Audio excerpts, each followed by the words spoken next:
Hello வணக்கம். எந்த ஊர்லேருந்து வந்திருக்கீங்க? லாடாவரம். ஏர் மாடுங்களா வண்டி மாடுங்களா? எல்லா வேலையும் செய்யும். பல்லு கடமலை. என்ன வேலை சொல்கிறீங்க? 2.5 லட்சம் கேட்குறாங்களா? 2 வரைக்கும் கேட்குறாங்க. பரவாயில்லையா சந்தை? சூப்பர் பரவாயில்ல. எத்தனை ஜதை எடுத்துன்னு வந்தீங்க? எத்தனை ஜதை ஓட்டுன்னு வந்தீங்க? சரி சரி. வியாபாரம் ஆயிருக்குங்களா? பரவாயில்ல.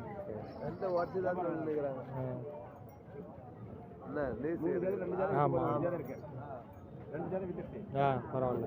போன வருஷம் இந்த வருஷம் பரவாயில்லைங்களா சந்தை? மழை வராமல் இருந்தால் இன்னும் கொஞ்சம் நல்லா இதுவாக இருந்திருக்கும்.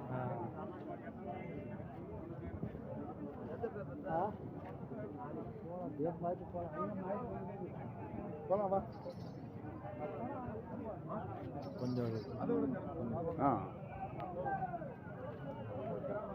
மற்றபடி வேறு வரான்னு தெரியல.